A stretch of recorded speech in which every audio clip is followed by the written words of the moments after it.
Everybody, as people are filtering in, go ahead if you want to introduce yourself in the chat. We've got quite a few people coming in today, so we'll make sure everyone gets in first, and then we'll get started.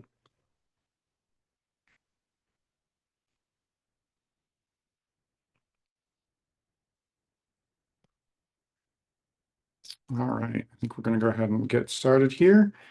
Good morning, good afternoon, and good evening, wherever you are in the world. I'm Sean Michael Morris, the acting head of pedagogy at GPT-0 and facilitator for today's office hours. This hour is part of a series that's taking place until mid-June, and which makes up some of the content for GPT-0's Teaching Responsibly with AI certificate program. GPT-0 is hosting the certificate program in order to build awareness and skills amongst teachers about the responsible use of AI at all levels of teaching and learning. In keeping with the mission of preserving what's human in education, the focus here is on your work in your classroom. During today's office hours, we'll be covering some of the hands-on ways to identify student AI usage, GPT-0's writing feedback tool, and also how to detect AI-generated references and citations. They have a new bibliography tool that we're going to be seeing demoed. Our speaker today is, or one of our speakers today, is Robert Nicolaides, head of design at GPT-0. Robert has spent the last 2 decades as a product designer and researcher, making complex technology more accessible and intuitive to humans. His career has taken him from the media environment of the BBC to consulting for some of the world's top financial institutions, to security-critical UK government, to luxury fashion innovation, and now to the emerging field of AI transparency at GPT-0. His consistent approach through all this diversity is simple: listen to users, collaborate across disciplines, and be open to learning. In his current role at GPT-0, he uses design to bring transparency to AI-generated content. Joining Robert today is Joe Zachalars. Joe is a founding software engineer at GPT-0. He's a graduate of Duke University Pratt School of Engineering, where he studied mechanical engineering and computer science. Joe developed the bibliography tool that we'll be seeing demonstrated during the session, so we're lucky to have him join us. As we get started, please feel free to introduce yourself in the chat and to use that space to connect with each other. If you have questions for Robert or Joe, please use the Q&A function in Zoom to post them. There are a lot of folks, right now we're about 425, a lot of folks in attendance today, so the Q&A function is probably the best way for us to keep questions organized and to answer as many as possible. And as we get started, please feel free to go ahead and introduce yourself in the chat. If you have questions for me about the certificate program or anything else, please email me at sean@gpt0.me and I'll post that in the chat. I'll also be sharing out the recording of today's session by email on Monday. And now, without further ado, please welcome Robert and Joe to the stage. Thank you both for joining me today. Thank you, Sean. So we want to make sure there's plenty of time for questions and discussion. But there's a short presentation that we actually here at GPT-0 we presented to some educators in New Jersey a couple of months ago, and we got some really good feedback. So I thought this audience might appreciate it as well, because there's some tips there. It's very accessible content. And then there are some product demos that I'll show you, some brand new things and GPT-0 that we just released that you may not have seen yet. And there'll be some tips along the way. And but then, as I said, there'll be plenty of time for questions afterwards. So this is a hands-on AI detection and bibliography checking session. So who here sets their students' written assignments? I'm sure many of you do. You don't need to put this one in the chat. But who here has ever suspected a student has used ChatGPT or generative AI to write an assignment when they weren't supposed to? I'm sure many of you have too. And who here has ever had a student confirmed that they've used ChatGPT or generative AI when they've written an assignment when they weren't supposed to? Again, I'm sure most of you. recognize that this has happened. Um, this is an issue that we hear time and time again from the teachers that we speak to here at GPT Zero. As AI tools have become more prevalent, so too has their use in the classroom, meaning AI content detection tools are only going to become more necessary too. Um, if any of you would love to put in the chat a story you would like to share, how did you detect it? How did you confirm it? And then what happened next? I think that might be really interesting to share some of those stories. Um, so you suspect an assignment is written by AI, but you're not quite sure. Um, Gauging what is and what isn't AI generated content is becoming a new skill that educators have to master. Um, if you want to even if you want to adopt AI use in your classroom. So by understanding the text patterns and structures that AI tends to produce and knowing where to turn for a reliable and user-friendly detection method, educators can more easily figure out how to tell what is authentic work. Specifically, I'm going to show you the 6 most obvious signs that a work might be generated by an AI tool. The first is repetitive patterns in text.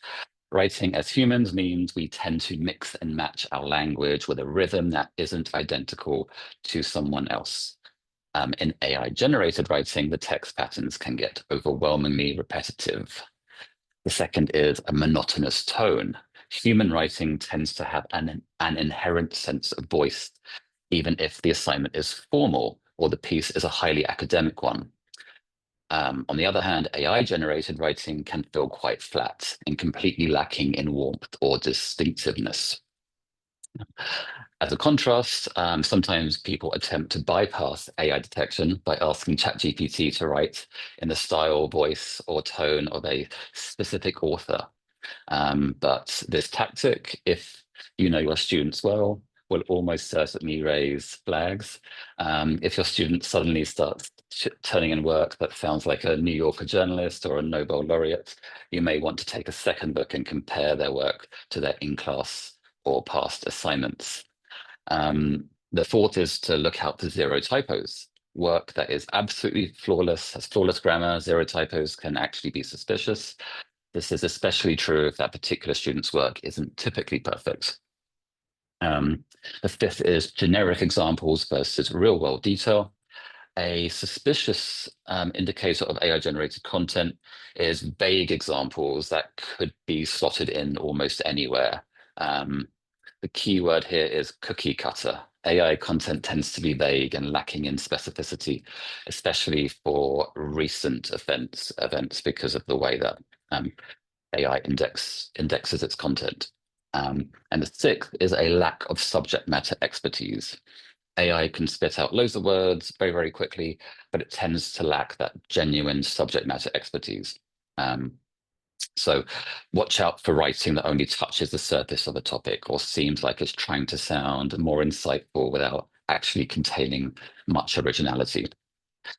Again, if you, as a community of experienced educators, have any tips, how do you recognize AI-generated text? Would love to see those shared with everyone else.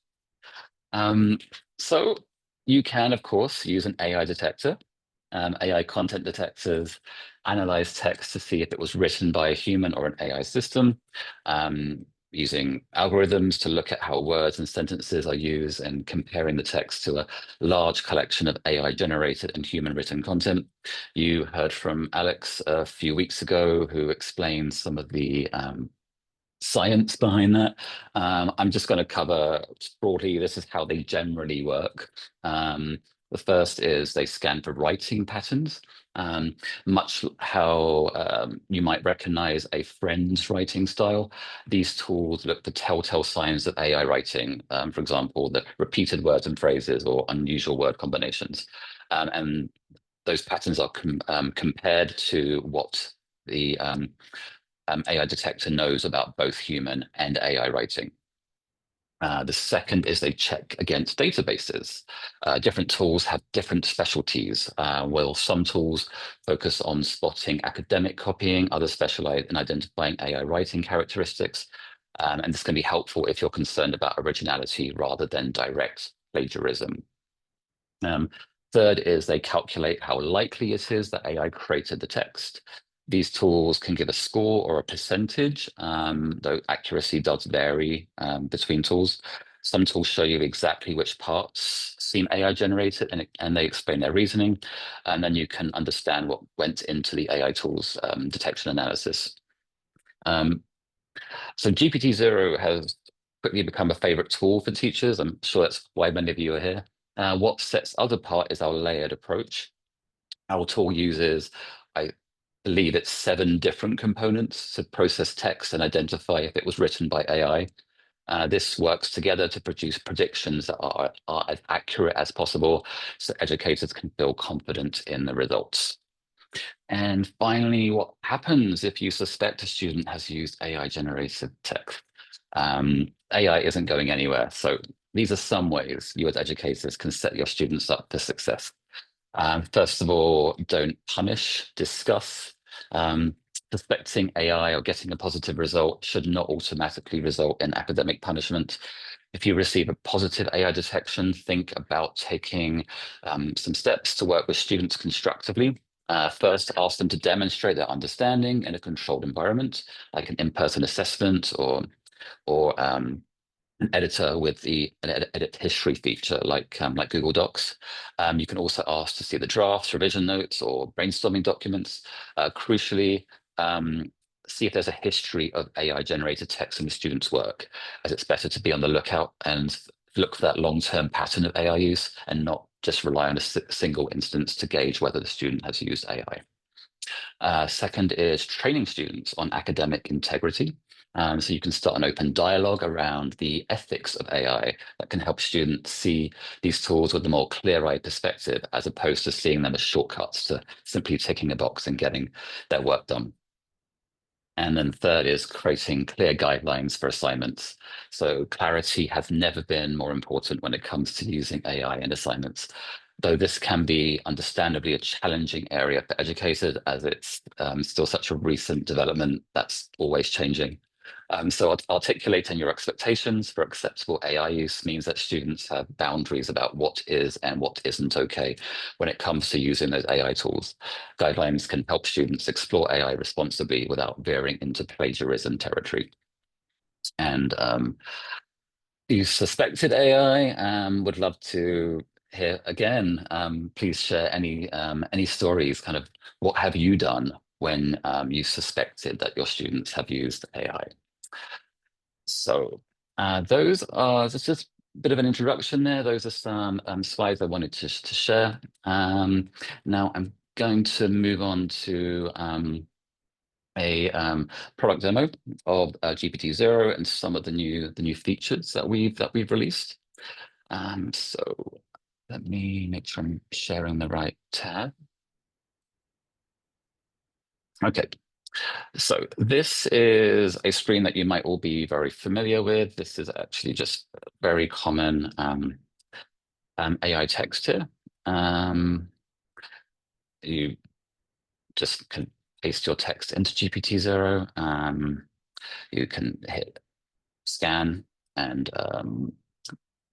we will detect that is an AI text. We have some new features that I would love to show you. We were hearing from teachers time and time again. Our students are using rewriting tools, paraphrasing tools, AI bypasses, where you can take that text that I just showed you, run it through a humanizer, and that humanizer will rephrase the text to make it sound more human. We have retrained our AI here at GPT-0 to recognize what those humanizers are doing. So it's again very simple. You can just paste in. This is text that we run through a humanizer. In fact, I think we've run this one through two humanizers. And when this one is scanned, you should, in just a second, see possible AI paraphrasing detected. And in fact, this is an example where we are highly confident that this text has been rewritten by AI, an AI paraphraser or an AI bypasser.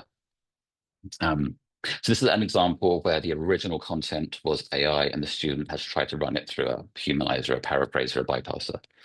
There are examples that we are hearing increasingly from teachers about where actually the work has originated as student work, human written work, and the student runs it through just asks ChatGPT, please improve this for me, please correct my typos, please correct my grammar. And that can make a human piece of work come out as AI detected. The team is working on those instances as well. So I think we're going to release that within the next week or so. Um, so I think there's maybe 1 to 3% of things we scan could maybe come up like that. So you will, by using our tool, be able to see kind of when it is a human result, but we suspect it's been run through ChatGPT to kind of fix those spelling and grammar things. So that's all will be coming soon. So apologize, I can't demo it today. So there's another really useful feature. So we again we speak to teachers all the time. About what do you do when you have a AI generated text? And some of the teachers were saying that we actually go into ChatGPT, we give it our question prompt just to see like what does ChatGPT produce? How similar is that to what the student wrote? So in under the advanced scan, we do have this compare with AI generated text feature that we have just released. I don't know if every user is seeing it yet. I think maybe just a subset of users might be, but over time it will be released to more and more of our users. So there is you can enter the question here that you have set your students, or you can ask our tool to generate one automatically from the text here. And then you press the go button. It does take a while to generate the essay. So this is just one that I prepared earlier. And what we can show is where like there's a phrase here like precipitation patterns and increased that fragment of text also appears in this writing. Um, another very specific phrase has appeared here in the student writing. Disrupt marine ecosystems leading to something that appears here. So it's just that extra data point, like you suspect something, just want to see what ChatGPT would have written, and maybe there are some AI-like phrases there that kind of maybe help you in your investigation. Again, as I said, we've heard this from teachers. This is something they do in ChatGPT. So we just wanted to make it easier for teachers to do it in the GPT-0 experience. Next feature I wanted to show you is actually an improvement to our advanced scan feature. This is one of our most loved features because we can show sentence by sentence which sentences are coming up as human detected and which are coming up as AI detected, from light green to dark green, showing our confidence about that sentence being human, and then light yellow to dark yellow for our confidence about that sentence being written by AI. A feature that we added recently is this explanations feature. So we can say as a document as a whole, these are the similarities, like why this essay has characteristics of AI. And the examples here are robotic formality, rigid guidance, formulaic flow, and impersonal tone. And you can learn a little bit more about what these phrases, what these tags mean. We can do the same for human, though. There are human qualities here, and that's qualitative focus, varied sentence structure, and a subjective stance. So this is kind of the summary of the document as a whole, but where this becomes really useful is at that sentence by sentence scanning. So an educator can examine one of these sentences, and they can actually see why does GPT-0 think this sentence is AI? It's because this sentence has robotic formality. So the sentence is formal and clear with structured phrasing, for example, key traits of a good citizen, but the repetitive tone contributes to a robotic feel. And this sentence also suffers from rigid guidance. So the sentence focuses on practical advice by suggesting specific actions parents can take to instill values in children. So these aren't necessarily negative things. Oftentimes it's not negatives that offer rigid guidance, um, or even have a formulaic flow. Um, but this is why these are characteristics of AI text. So this is why these sentences are coming up as AI. And similarly, we can show the same for human text. Like this actually is a good example of human text because of that varied sentence structure and that qualitative focus. Next, we wanted to move on to show you our writing feedback feature. So for those of you who haven't explored this, I had a conversation with a teacher just last week, a English instructor, head of English. She was just raving about this tool. She just loves giving it to her students to run their essays through, get that type of feedback that she as a teacher would be giving her students.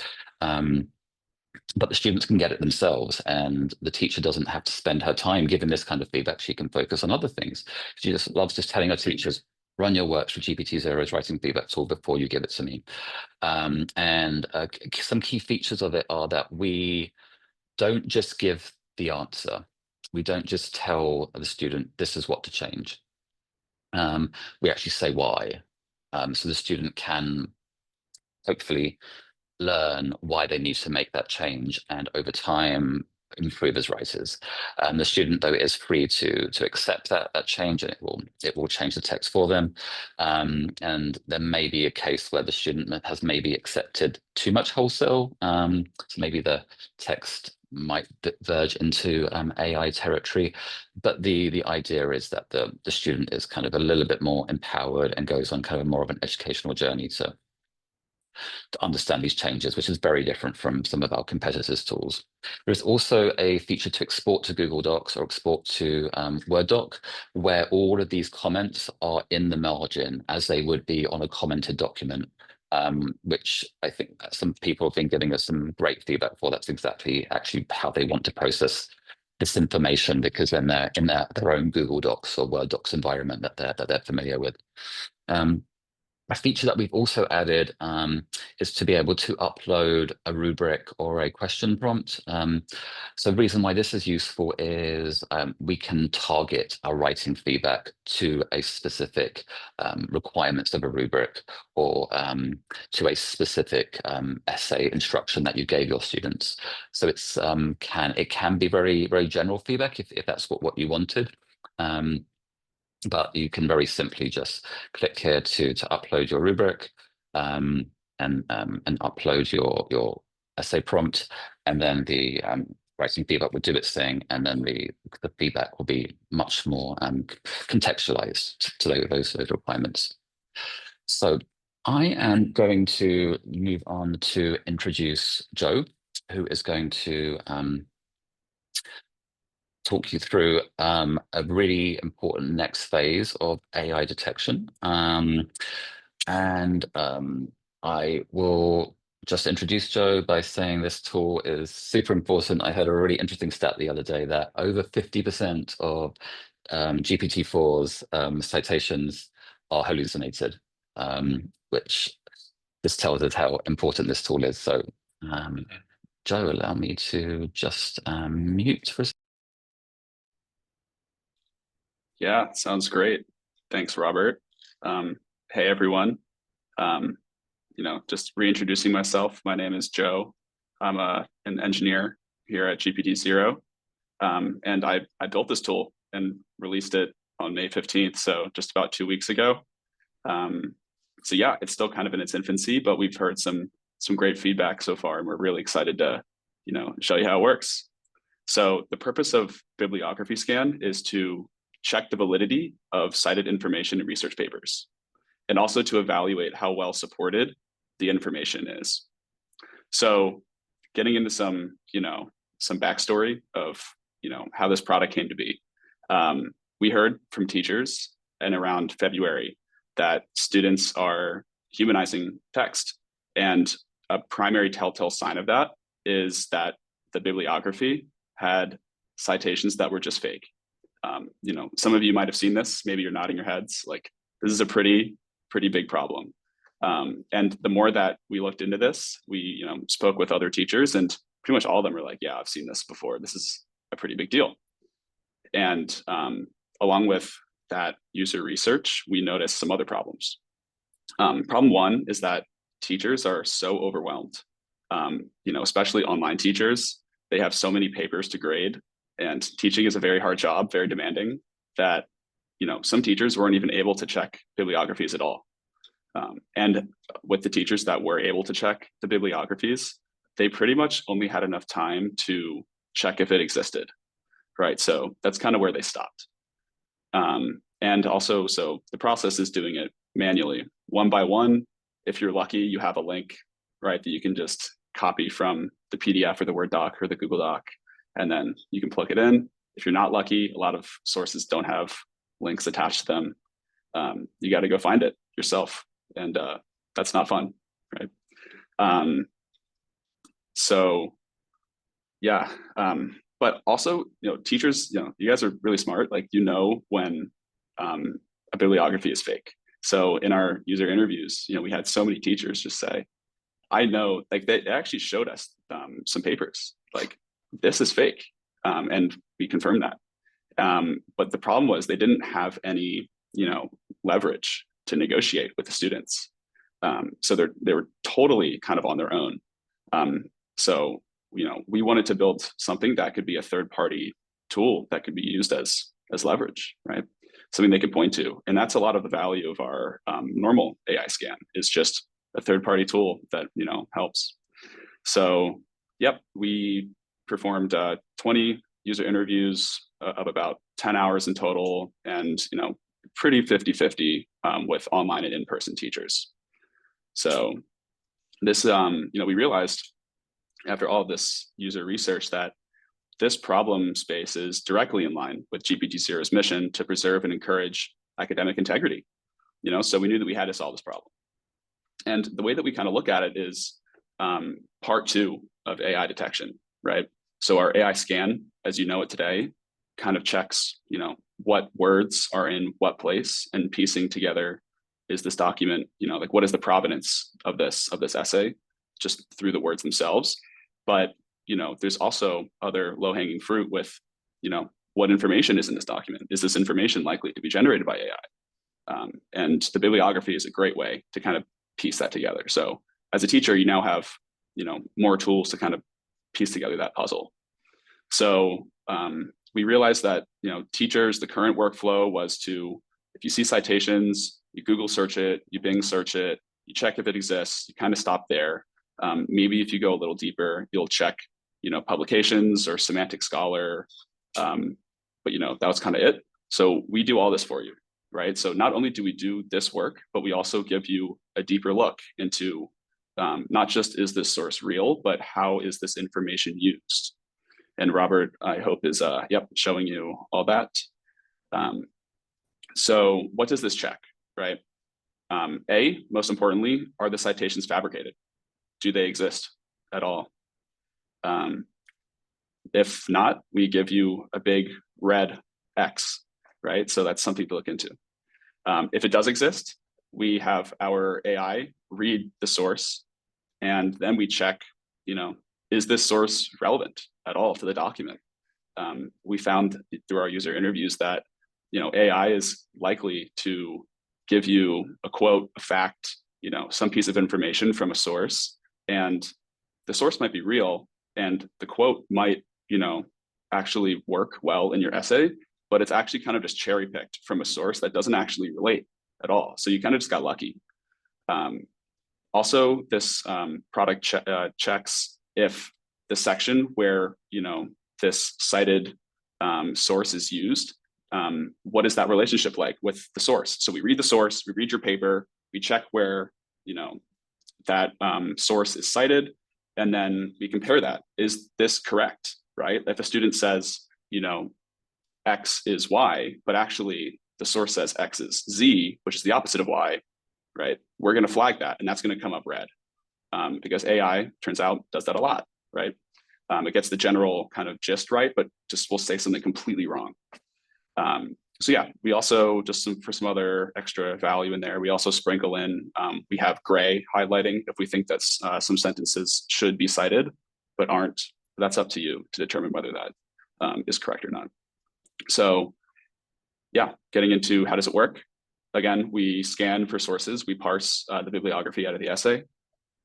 We combine the results from a lot of places actually at the same time. So we search engines, primarily Bing and Google. We plug into academic journals, try to find bibliography. We search publications. We do a pretty comprehensive look. So especially, all of the main sources that you, the human, would have checked anyways. We just do that for you much faster. And then if we find the source, we read everything with our AI and then do all that magic with AI. So yeah, getting into how to interpret the results. So every teacher has different policies, right? And different philosophies of what is academic dishonesty and what is not. And so we wanted to build this tool to kind of honor that, right? We wanted to leave enough room for you as the human teacher to interpret and then, determine what is the appropriate course of action based on that, while still highlighting blatant misuse. So green is, we are very confident that you do not need to look into this. Red is, we are very confident that you should look into this. There's also a yellow class, and the yellow is, we're not really sure. That can mean, we're not sure if we found the source or not. Our technology is still getting better at that. Yellow could also be, we're not totally sure if this piece of information that you said came from the source actually checks out. So, yellow is your choice to look into. And as you kind of use the tool more, you'll be able to build up more of an intuition as to, I think that I should check these or I shouldn't check these. So yeah, looking forward, we are improving the accuracy, reliability, and speed of our models. And we're listening to feedback. So please drop feedback in the comments section here. Please try to get a hold of us. I don't know how the best way to get a hold of us is, maybe email. But yeah, feel free to ask questions. Again, I'm the engineer who built this. So if you have any technical questions, I'm happy to answer those. And if you have any other ideas on how to make it better, we would, our one goal here is to make this product, as useful as possible for you. So yeah, we released, the last thing I'll say is we released this product on May 15th. Over 20,000 people have already tried it, but it's still a young product compared to, our other product suite. So yeah, still a lot of room for improvements. So would love to hear feedback. And I'm going to mute and toss it back to Robert. And I'm going to take it back to Sean. So what have people been talking about? Do we have any questions? Yeah, there's actually a ton of questions. People have been submitting a lot in the Q&A. Also, just a note, Joe, there's been a lot of incredibly positive feedback already in the comments about that bibliography tool. People are anxious to start using it, so that's excellent. That's really excellent. So I'm going to go through some of these questions here really quickly and just see if we can get some answers from you both. Some of these are a little bit more pedagogical in nature. If you have a more sort of pedagogical question around the use of AI, feel free to email me. I've been a teacher for 23 years, very much involved in digital technology and ed tech. So feel free to email me. I'm happy to have a conversation with you. It might be better better use of Robert and Joe's time to tackle some of the more technical stuff here. Let's see. Let me find the question to get started with. There's a lot of questions about. Let me see. Let me just find one. Oh, one of the questions that came up actually, and I think maybe Joe, you addressed this. At least on screen, I could sort of see that this was happening. There were a couple of questions about whether or not the bibliography checker can check sources that are paywalled or are not open source. And I think that you said that is possible, but I just want to clarify that. Yeah, that's something that we're looking into currently.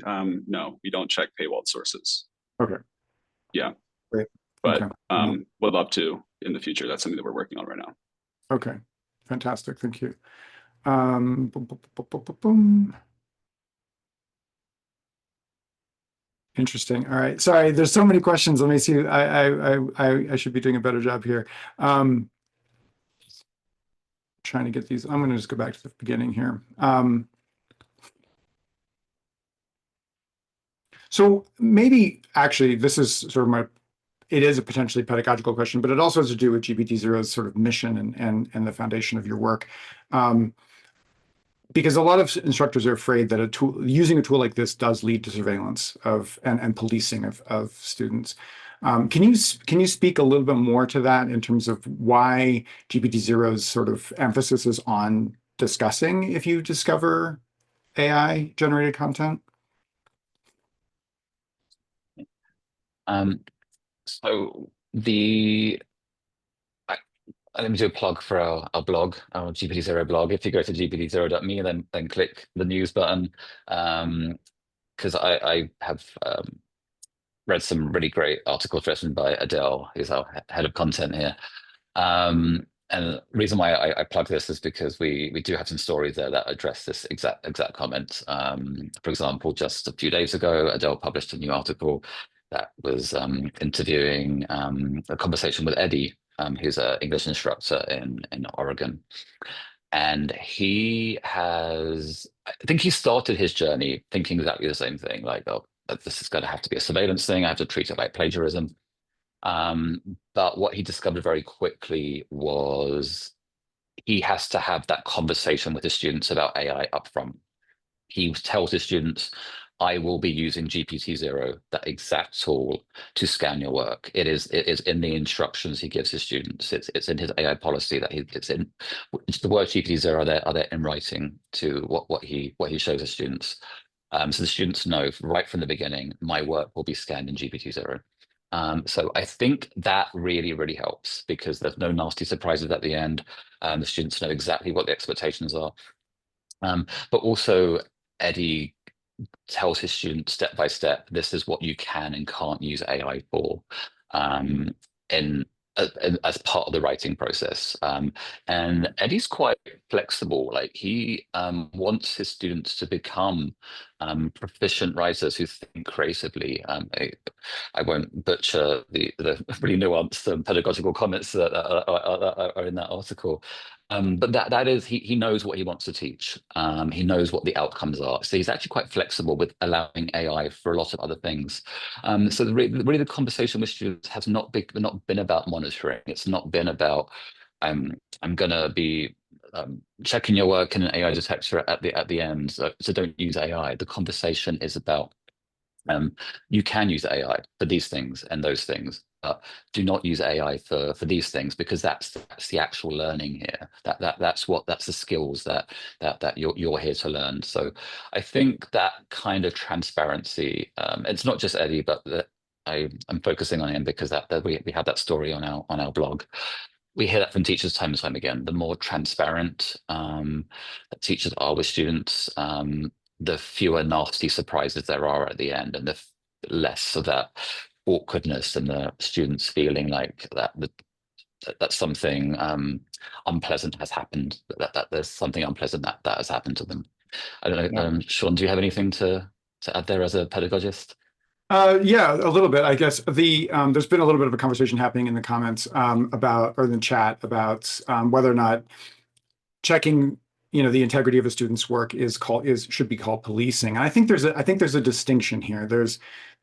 I'm doing this secretly away from students' eyes, and I'm going to catch them out. Essentially, I suspect that they're doing this. I'm going to catch them out, and then that's going to affect their grade. That's very different from saying, I'm going to check your work and we're going to have a discussion if it comes out to if it looks like you're using AI, let's talk about it. I think there's a distinction between those two practices, and one is sort of more surveillance and more policing, and it sets up a lack of trust between teachers and students. And the other is really more about bridging that gap between teachers and students and having a productive discussion about the use of these technologies. I think that it's incredibly important that students do their own work. I was a writing teacher myself. I think it's really important that students do their own work, or that they understand how AI can support them in doing that work. So, but I think that part of the discussion needs to happen. So I think I just wanted to put that out there in terms of what we're talking about when we say policing or surveillance. There was a question too, and I don't know if you've gotten any feedback here, but about the writing feedback module, whether you have feedback from students who have used it. You said you had some feedback from a teacher. I was curious whether or not you've had any feedback from students who've been part of that process. Yeah, so we have. I've spoken more with teachers about the tool. My colleague Olivia, who has the day off today. It's a shame she's not here. She's spoken with most students about the tool, so we've kind of been covering it from both angles. Yes, students really value the tool. I think some of you might recognize this behavior, though. They do like the convenience of some of our competitors' tools that just let them accept and shortcut shortcut to the end, kind of perfect everything, accept all, that kind of feature. So we are trying to strike that balance between kind of what the students are busy, obviously, you know this. They've got so many assignments going on. It's just busy lives.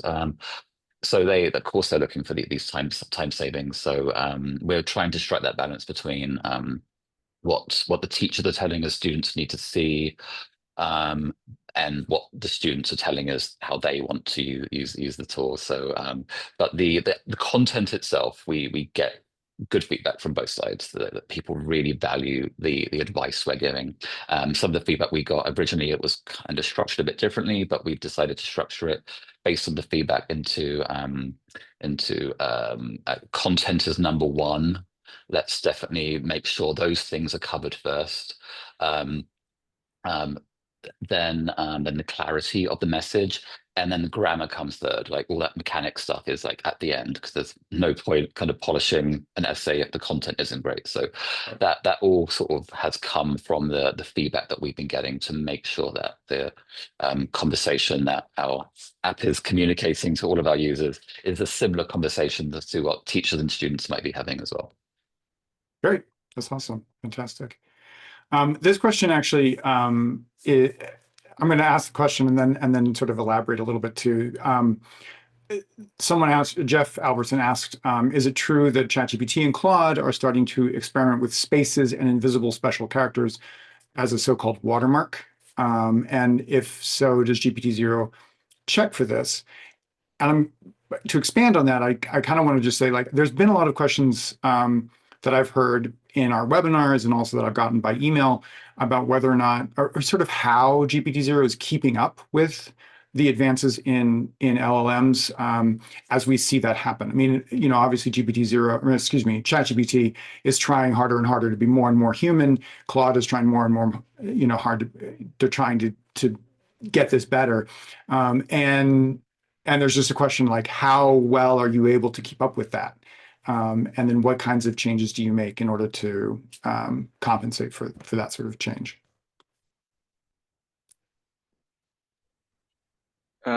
Great question.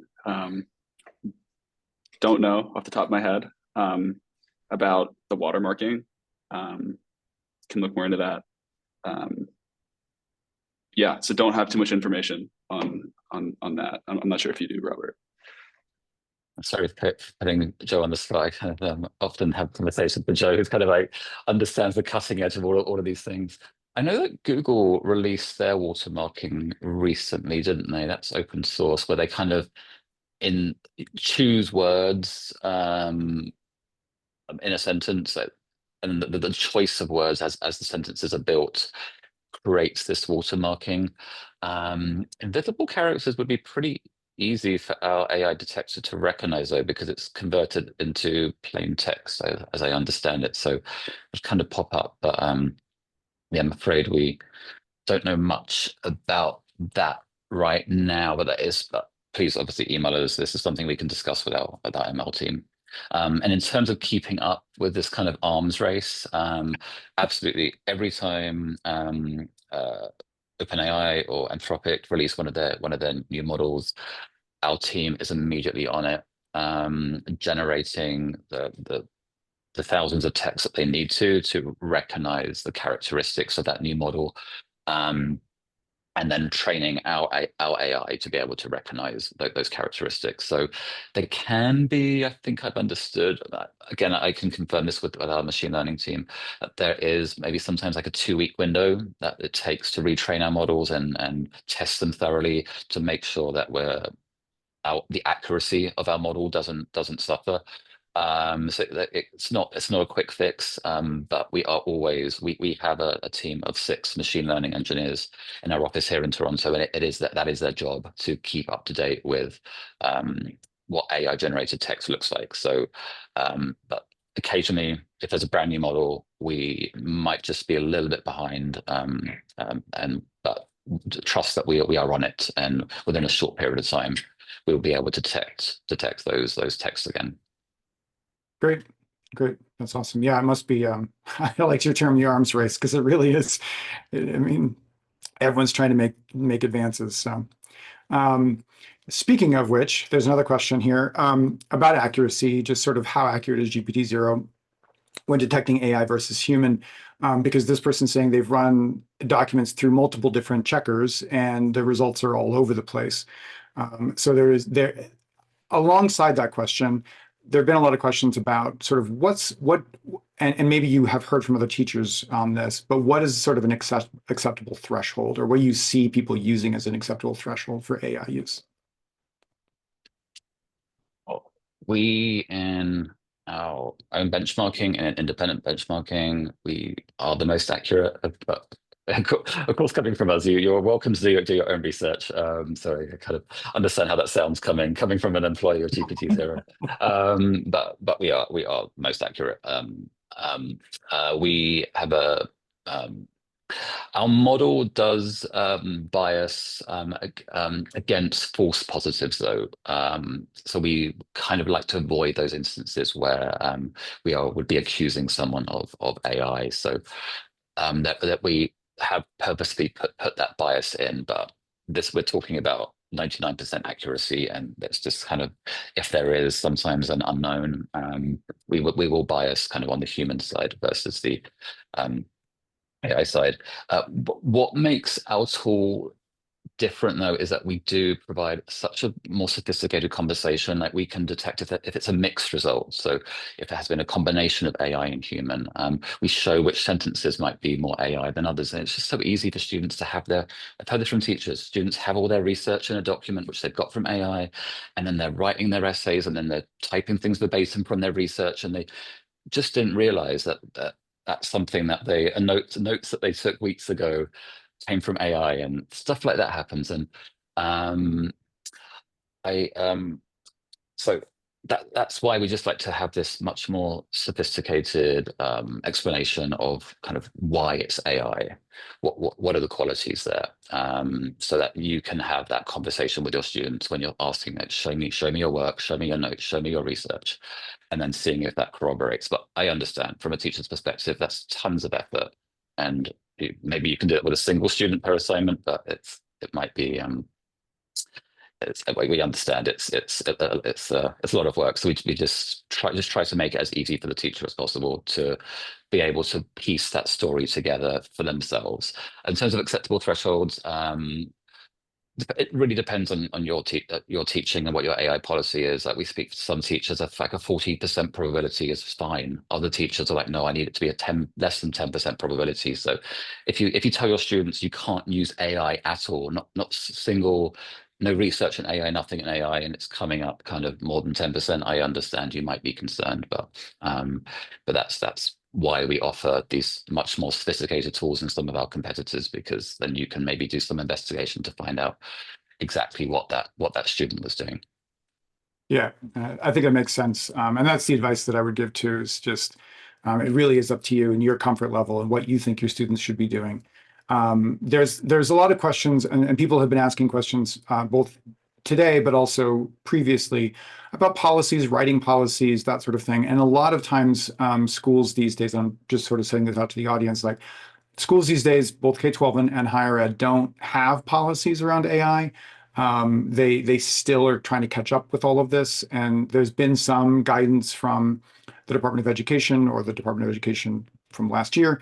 And so but a lot of it is really up to you. And it really is, how do you want to integrate or not integrate AI into your teaching, into your students' learning?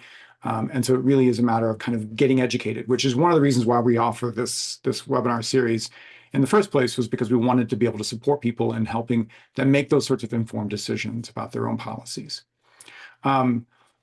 This is a couple of really specific questions about GPT-0. One is, does GPT-0 integrate into any LMSs? And if they do, what does that look like from a user perspective? We integrate with the two biggest, so Google Classroom and Canvas. And what is the third, Joe? Moodle.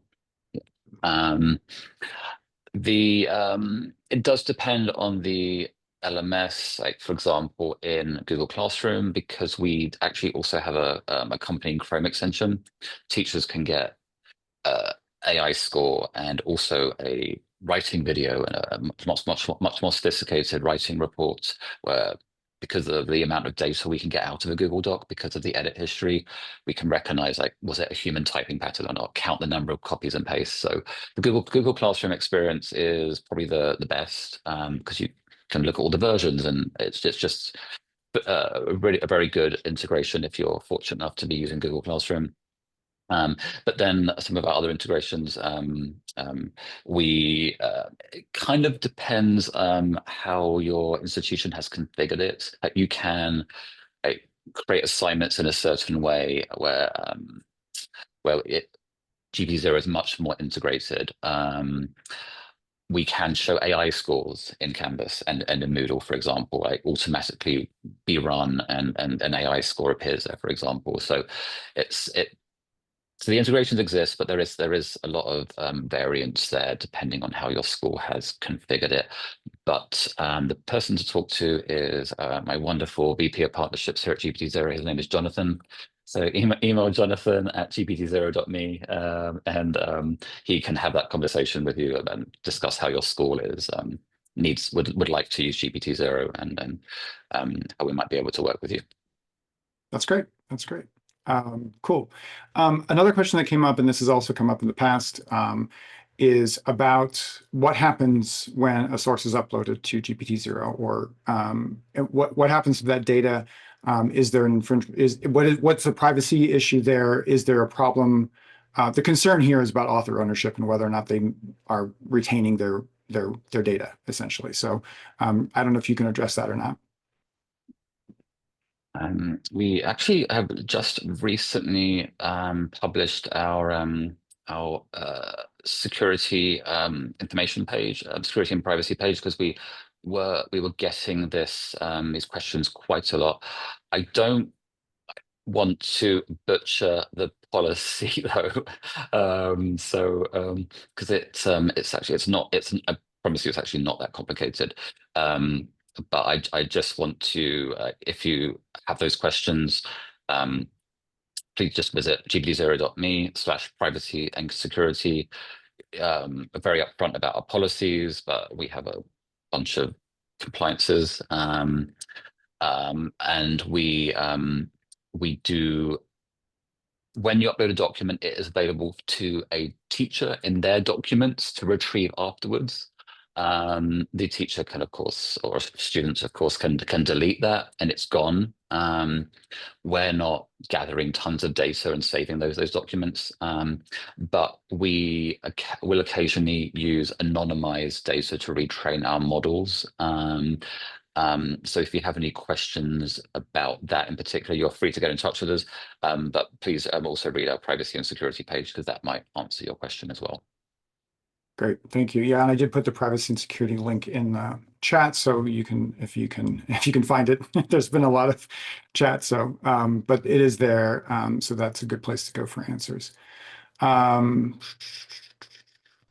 seeing if there's anything else we want to ask. We're getting close to time, so oh,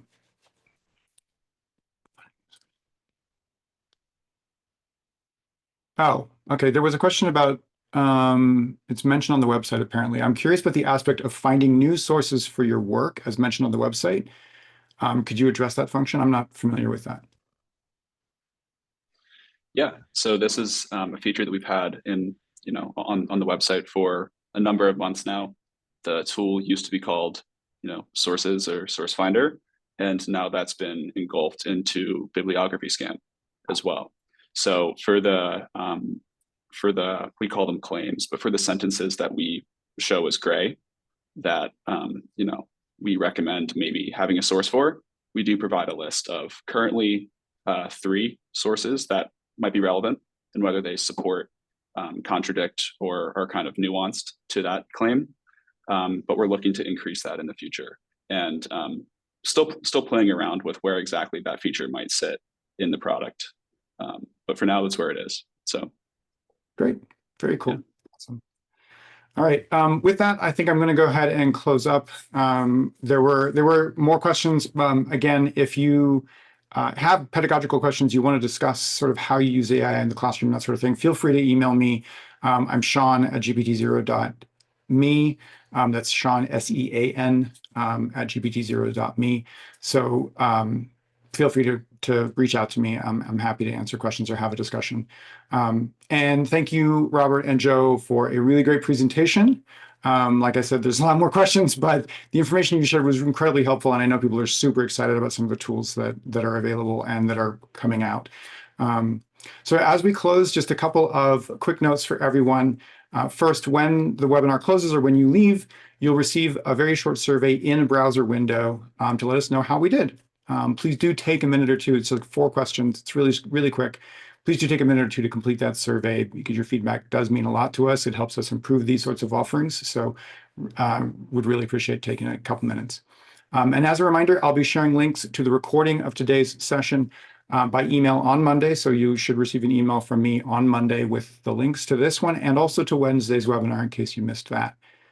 Our next webinar is going to be on June 18th, when we'll talk about using AI effectively in the classroom with Nova Scotia Community College's Manal Sela, who's gone so far actually in her classroom to create her own AI bot to help her with teaching. So should be a really, really interesting discussion that day.